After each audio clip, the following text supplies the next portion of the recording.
Hello friends, welcome to our channel.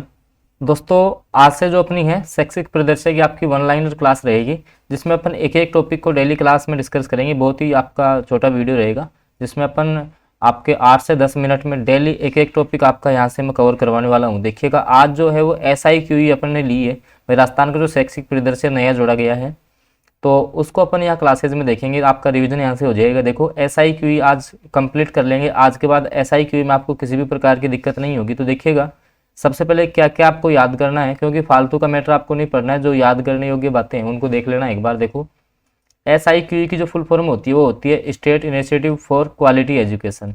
State initiative for quality education, Hindi में भी आप देखना चाहो तो राज्य में गुणवत्तापूर्ण शिक्षा पहल। राज्य में गुणवत्तापूर्ण शिक्षा पहल, तो ये आप इसकी फुल फॉर्म है। इसके अलावा इसका जो ध्येय वाक्य है, वो ध्येय वाक्य क्या है कि सब बच्चे सीख सके, सब बच्चे सीख सकते हैं और सब शिक्षक पढ़ा सकते हैं। इसका ध्येय वाक्य क्या है कि सब बच्चे सीख सकते हैं और सब शिक्षक पढ़ा सकते हैं। ध्येय वाक्य याद रखना है।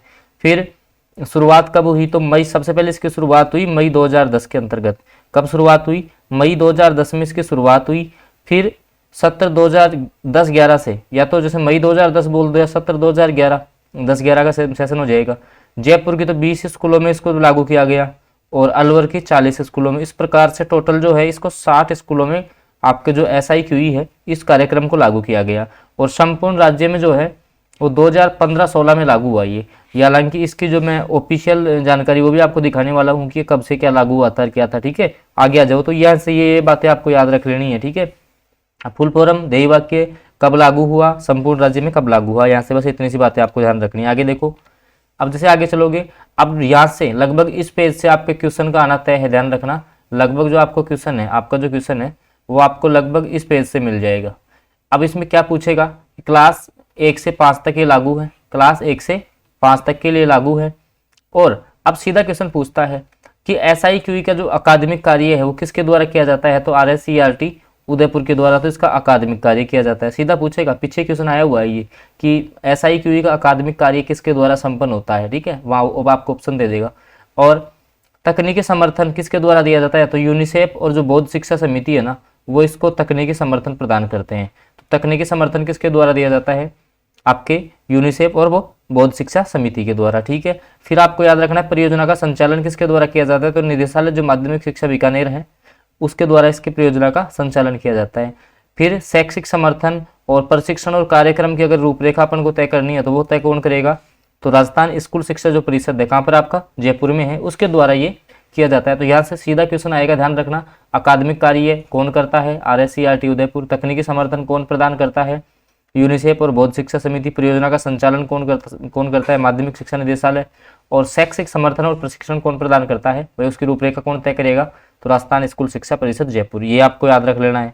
फिर इसके अलावा आप आगे क्या याद रखोगे, अब जो है वो SIQE के लिए कुछ समितियां बनाई गई हैं। कुछ भाई इसके सफल क्रियान्वयन के लिए कुछ समितियां बनाई गई। जैसे राज्य स्तर पे 3 समितियां बनी हैं, राज्य स्तर पे इसकी 3 समितियां हैं। परियोजना संचालन समिति है, सबसे पहले होती है आपकी परियोजना संचालन समिति। अब ये राज्य स्तर पे है, तो इसका आपको नॉर्मली बस इतना याद रखना है कि इसका अध्यक्ष कौन होगा। तो इसका जो आपका अध्यक्ष होता है, जो आपका राजस्थान राज्य स्कूल परिषद जयपुर है ना, उसका जो भी अध्यक्ष होगा वो इसका अध्यक्ष होता है परियोजना संचालन समिति का। फिर राज्य जो कार्यकारी समूह है आपके, जो आपके स्टेट वर्किंग ग्रुप जो है, इसको SWG भी अपन शॉर्ट में बोलते हैं, स्टेट वर्किंग ग्रुप है। तो इसका अध्यक्ष कौन होता है, तो अतिरिक्त आयुक्त होता है। कौन होता है, अतिरिक्त आयुक्त होता है इसका अध्यक्ष। अब जैसे फिर है आपका राज्य शैक्षिक समूह, तो इसका अध्यक्ष कौन होता है, RSCERT का जो निदेशक है, आपका जो RSCERT उदयपुर है उसका जो निदेशक होगा ना, वो आपका राज्य शैक्षिक समूह का अध्यक्ष होगा। अब ये इसको रिपोर्ट देता है, ये इसको रिपोर्ट सौंपती है। तो राज्य स्तर पे 3 समितियां होगी, तीनों के आपको अध्यक्ष याद रख लेने हैं। ठीक है, परियोजना संचालन का कौन होगा, तो आपका जो राजस्थान राज्य स्कूल जो परिषद है उसका अध्यक्ष होगा। कार्यकारी का कौन हो जाएगा, अतिरिक्त आयुक्त होगा। और इसका ये जिला स्तर पे भी आपके जिला क्या क्या बनाए गए हैं, एक तो जिला कोर ग्रुप बनाए गए हैं। ठीक है, इसके अलावा जिला अकादमिक समूह बनाए गए हैं। कोई आपसे नहीं पूछेगा। ठीक है, बस ये पूछ सकते हैं डायरेक्ट, जो मैं आपको यहाँ से बता रहा हूँ। फिर SIQE के आधार स्तंभ कौन कौन से होते हैं, आपको यहाँ से क्वेश्चन पूछ सकता है कि SI जो QE है उसके आधार स्तंभ कौन कौन से हैं। तो CCP है भाई, बाल केंद्रित आपकी शिक्षा है। Child centred pedagogy. इसके अलावा जो आपकी है एक्टिविटी बेस्ड लर्निंग, भाई जो आपकी है एक्टिविटी बेस्ड लर्निंग आपकी ABL हो गई। CCE है। इसके अलावा FLN है। FLN इसमें ध्यान रखना नया जोड़ा गया है, पहले इसमें ये 3 ही थे, कौन से, CCP, ABL और आपकी CCE सतत एवं व्यापक मूल्यांकन। FLN को नया जोड़ा गया है और FLN जो आपका होता है वो होता है कि फाउंडेशनल लिटरेसी एंड न्यूमरेसी, ठीक है भाई, बुनियादी जो शिक्षा है उसके संदर्भ में जोड़ा गया है। तो FLN आपका नया जोड़ा गया है, इसको याद रख लेना। इसके बाद और क्या याद रखना है कि इसमें आधार रेखा मूल्यांकन क्या होता है, इसको थोड़ा समझ लो अगर पूछ ले तो आपसे।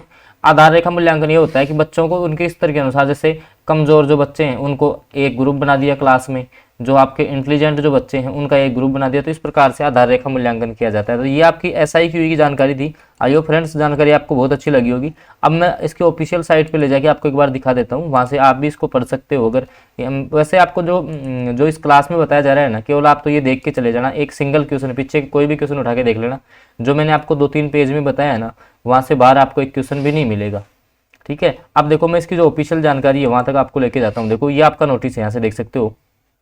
और ये कब निकाला गया था, देखो 2015 का है, मतलब कि 2015 से तो आपके पूर्व में लागू की गई थी, देख सकते हो आप यहाँ से 2015 में, ठीक है। अब जैसे इसमें देखो आगे देखोगे तो इसमें यही दिया हुआ है सारा कुछ कि कक्षा 1 से 10 और 1 से 12 तक के जो भी विद्यालय है उसमें कौन सी स्कूल के कौन सी क्लास तक के बच्चों के लिए लागू है, क्लास 1 से 5 तक की, देख सकते हो आप इसमें। यहाँ पे थोड़ा बड़ा करके दिखाने की कोशिश करता हूँ। देखो क्लास 1 से 5 तक के लिए, फिर ठीक है भाई, अधिगम स्तर को सुधारना, बच्चों का जो भी अधिगम स्तर है उसमें उसको सुधारना है।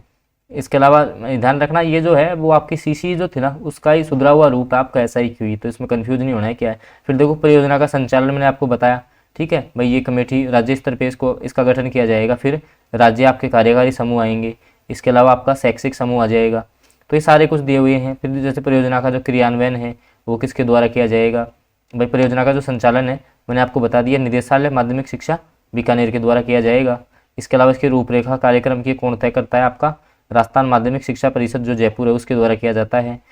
यूनिसेफ और बौद्ध शिक्षा समिति तकनीकी समर्थन प्रदान करते हैं, अकादमिक कार्य ये करते हैं, ठीक है। तो ये सारी जानकारी है जो मैंने आपको बताई है वही दे रखी है, ठीक है। बाकी फिर ये आपके जो भी टेस्ट वगैरह हैं वो दे रखे हैं। तो आई होप जानकारी यहाँ से आपको अच्छी लगी होगी। और डेली बेसिस पे ध्यान रखना, मैं थोड़ी सी बात आपको बता देता हूँ कि डेली बेसिस पे इसी प्रकार से अपन सारे करेंगे। जैसे कल अपन इस्माइल कर लेंगे, फिर आपका दीक्षा कर लेंगे, इसके अलावा आपका न्यूपा क्या होता है, सारे आपको एक एक मुश्किल से 5 से 10 मिनट का जो वीडियो डेली बेसिस पे आपको इसी टाइम वीडियो मिलता रहेगा। तो इसके लिए आप चैनल सब्सक्राइब कर लो और साथ में बेल आइकन के चिन्ह को जरूर प्रेस कर लो ताकि आगे की वीडियो की नोटिफिकेशन आपके पास सबसे पहले पहुंचे। तो ओके फ्रेंड्स, SIQ मेरे हिसाब से आपको समझ में आ गया होगा। मिलते हैं आपसे अगले वीडियो में।